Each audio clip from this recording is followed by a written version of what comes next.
My brother demanded that I give him my house because he had a baby. Now he's calling me a traitor. So last week, my brother Mark showed up at my house out of the blue, holding his newborn in one arm and a folder of papers in the other. He said he had something important to discuss. I assumed he needed advice about the baby or maybe just a break from being a new dad. I couldn't have been more wrong. Right as I offered him coffee, he cut me off mid-sentence and said, "You don't need this house anymore. You should give it to us. We've got a baby now." At first, I actually laughed. I thought it was one of his weird jokes, but then I realized he wasn't joking. His face was dead serious. I just stared at him, waiting for a punchline that never came. When I asked him what he was talking about, he launched into this long-winded explanation about how he and his wife, Jessica, are barely making ends meet with their tiny apartment. Apparently, their landlord raised the rent, and they were struggling to cover expenses with the new baby. And because I'm single and financially stable, he decided I should give him my house. Let me explain. This house was left to me by my grandparents when they passed a couple of years ago. It's not a mansion or anything, but it's my dream home. I grew up visiting it every summer and had a lot of memories tied to it. When it became mine, I poured almost all my savings into renovations. New kitchen, new floors, even updated the plumbing. It's not just a house to me. It's my safe space. I tried to be calm and rational. I told Mark, "I'm really sorry you're struggling, but this house was left to me for a reason. I've worked hard to make it my own." But he wouldn't drop it. He said, "You don't have a family. It's selfish to keep this all to yourself when we have a child to think about."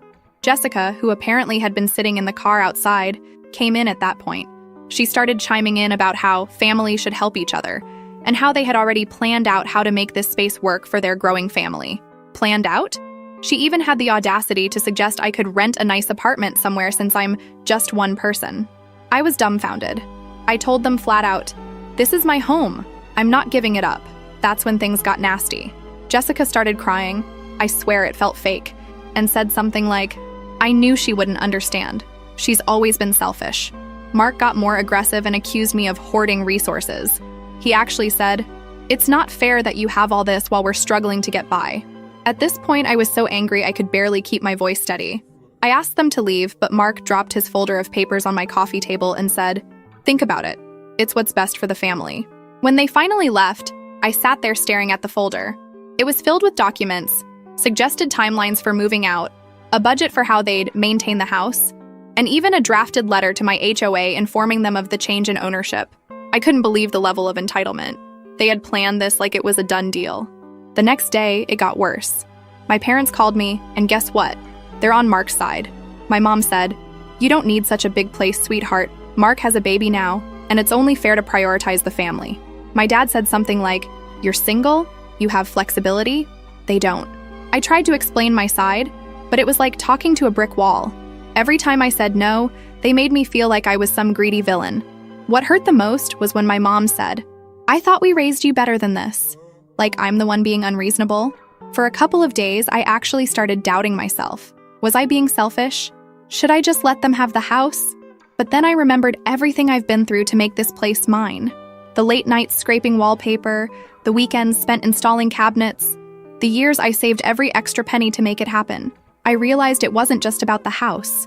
It was about how little they respected my boundaries or my hard work. When I told Mark again that I wouldn't be giving them my house, he completely flipped. He said I was tearing the family apart and even called me heartless. He stormed off, and later that night, Jessica posted a long, dramatic Facebook rant about toxic relatives who turn their backs on family in their time of need. She didn't name me directly, but it was obvious who she was talking about. Some of my extended family have already started messaging me, asking why I won't help poor Mark and Jessica. Now I feel like I'm being ganged up on from every angle. I don't know how to handle this. It feels like my entire family is against me, and all because I said no to something completely ridiculous. The final straw? This morning, I got a text from Mark saying, "If you don't do the right thing, don't expect to be part of our lives anymore, and that includes your nephew." Update. If you thought my brother demanding my house was bad, buckle up, because things have taken a turn I never saw coming. I didn't think it could get any more ridiculous. I was wrong. After my brother Mark and his wife Jessica stormed out of my house and posted their passive-aggressive Facebook rant, I thought the drama might start to die down. I figured they'd eventually realize how insane their demand was and move on. But no. Instead, I came home from work a few days later to find an envelope taped to my front door. Inside, a notice of legal action. Yes, you read that right. Mark and Jessica are trying to sue me for my own house. At first, I thought it was a prank. Who does that? But as I read through the documents, my stomach dropped. They're claiming that the house was part of the family estate and that I unfairly claimed it, without consideration for their needs. They're demanding that I either sign over the deed or sell the house and split the proceeds with them. I was in complete disbelief. My grandparents left this house to me in their will, clearly, explicitly, with my name on it. I had nothing to do with their decision. But apparently, Mark and Jessica think they're entitled to override that because they have a baby, and I don't. The next day, I called my lawyer. I was still trying to wrap my head around the fact that my own brother would go this far. My lawyer, thankfully, reassured me that their case was flimsy at best. The will is ironclad, and there's no legal basis for their claim. Still, just knowing I'd have to deal with this mess made my blood boil. How dare they drag me into court over something that isn't even up for debate? What really pushed me over the edge, though, was when I found out who was bankrolling their lawsuit. My parents. They've been helping Mark and Jessica pay for a lawyer to come after me. When I confronted them, my mom tried to justify it, saying, "We're just trying to make things fair for everyone." Fair? What about the years I spent saving and working to make this house livable? What about the fact that I didn't ask for this house? It was given to me. My dad was no better. He told me, "We just don't want to see Mark and Jessica struggle. You're doing fine on your own." I couldn't believe what I was hearing. I told them flat out that they were enabling Mark's entitlement and that I'd never forgive them if they kept pushing this. My mom started crying, saying, "I don't know what's happened to this family." Yeah, Mom, neither do I. As if all that wasn't enough, Jessica has taken her campaign against me to social media. She's been posting all these sob stories about how heartless I am for hoarding the family home, while their baby is crammed into a tiny apartment. She even posted pictures of their apartment, making it look worse than it is, along with a caption like, "All we want is a safe space for our baby." Is that too much to ask? The comments are full of people sympathizing with her, saying things like, "Your sister should be ashamed of herself," and family is supposed to support each other. I tried to ignore it, but then I started getting messages from extended family members, cousins, aunts, even people I haven't spoken to in years. They're all saying I should do the right thing and help out. Some of them even accused me of being ungrateful for the inheritance. It's like they've completely forgotten that this is my house. At this point, I feel like I'm losing my mind. Every time I try to explain the situation, I'm met with guilt trips and accusations. It's not just the lawsuit or the social media drama. It's the fact that my own family has turned against me. I feel like I'm fighting a battle I never asked to be part of. But then, things took an even darker turn. While going through the legal documents again, I noticed something odd. Buried in the paperwork was a mention of a family agreement that I supposedly signed, stating that the house was meant to be shared. I was confused because I've never signed anything like that. When I showed it to my lawyer, he confirmed what I was already suspecting. The signature was forged. I was livid. Who would stoop that low? My lawyer said it was likely Mark and Jessica, but proving it would take time. Meanwhile, they've been telling everyone I'm dragging out the legal process just to spite them. As if that wasn't enough, I recently found out that Jessica has been lying about their financial situation. A friend of mine saw her at a high-end baby store, dropping hundreds on designer nursery furniture. She's also been posting photos of their struggles on Facebook, right alongside pictures of fancy dinners and spa days. So much for barely making ends meet. I'm starting to wonder if this was their plan all along. Did they see me as an easy target? Did they think I'd just roll over and hand them the house to avoid conflict? The thought makes me sick. I've always tried to be there for my family, but this feels like a betrayal I can't come back from. The lawsuit is still ongoing, but my lawyer is confident we'll win.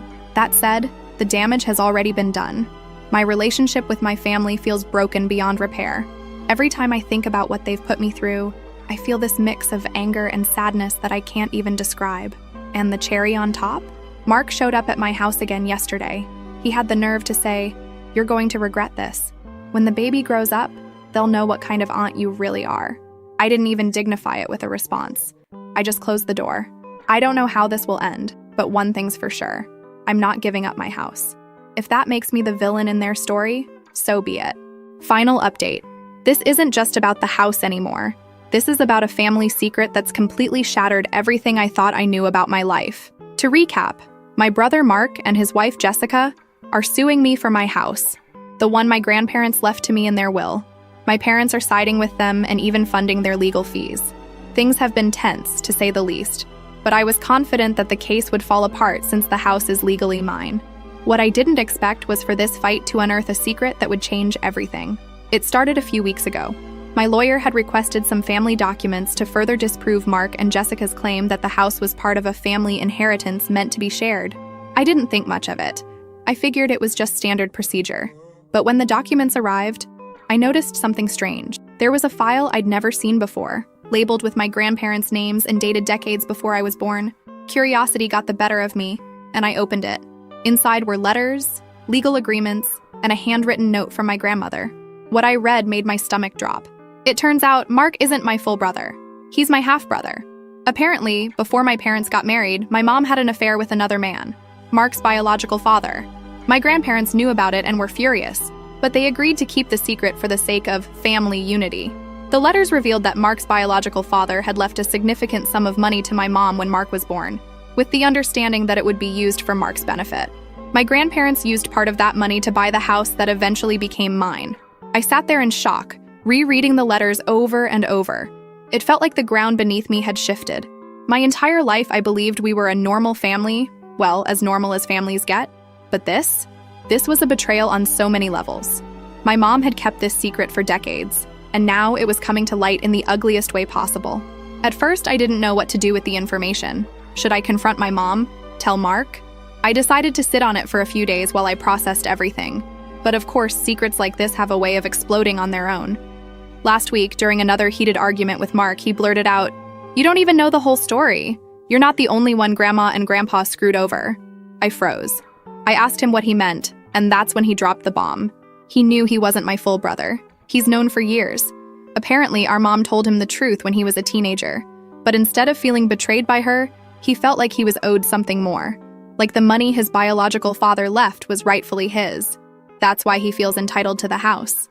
In his mind, the house was bought with his inheritance, so it should go to him. I was speechless. I asked him why he didn't just say something earlier if he felt that way, and he said, "Because I knew you'd never give it up willingly."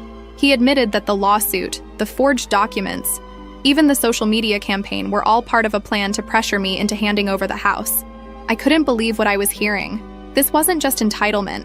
This was calculated manipulation, and my parents were in on it. When I confronted them, they didn't even deny it. My mom said, "We just wanted to make things right for Mark." I asked her why she thought it was okay to lie to me, to let me believe this house was truly mine, only to turn around and help Mark try to take it. Her response? "We thought you'd understand. You have your whole life ahead of you. Mark needs this more." That was the moment I realized I couldn't trust them anymore. They didn't see me as their daughter. They saw me as an obstacle to Mark's happiness. I told them I wanted nothing to do with any of them until this mess was resolved. Since then, I've been going through a whirlwind of emotions: anger, betrayal, sadness. I've felt it all. But I've also started to feel a strange sense of relief. At least now I know the truth. I know why my family has treated me like an outsider, why they've always bent over backward for Mark while expecting me to fend for myself. It doesn't make it hurt any less, but it gives me clarity. As for the lawsuit, my lawyer is preparing to counter their claims with everything we've uncovered. The forged documents alone are enough to sink their case, and I'm considering pressing charges for fraud. Mark and Jessica are doubling down, though. They've been telling everyone I stole Mark's birthright. Some of our extended family has turned against me, but others have started to see through their lies. The house is still mine, and I'm not letting it go. But the cost of keeping it has been higher than I ever imagined. My relationship with my parents and Mark is completely destroyed. I don't know if I'll ever be able to forgive them for what they've done, but one thing's for sure. I'm done being the family scapegoat.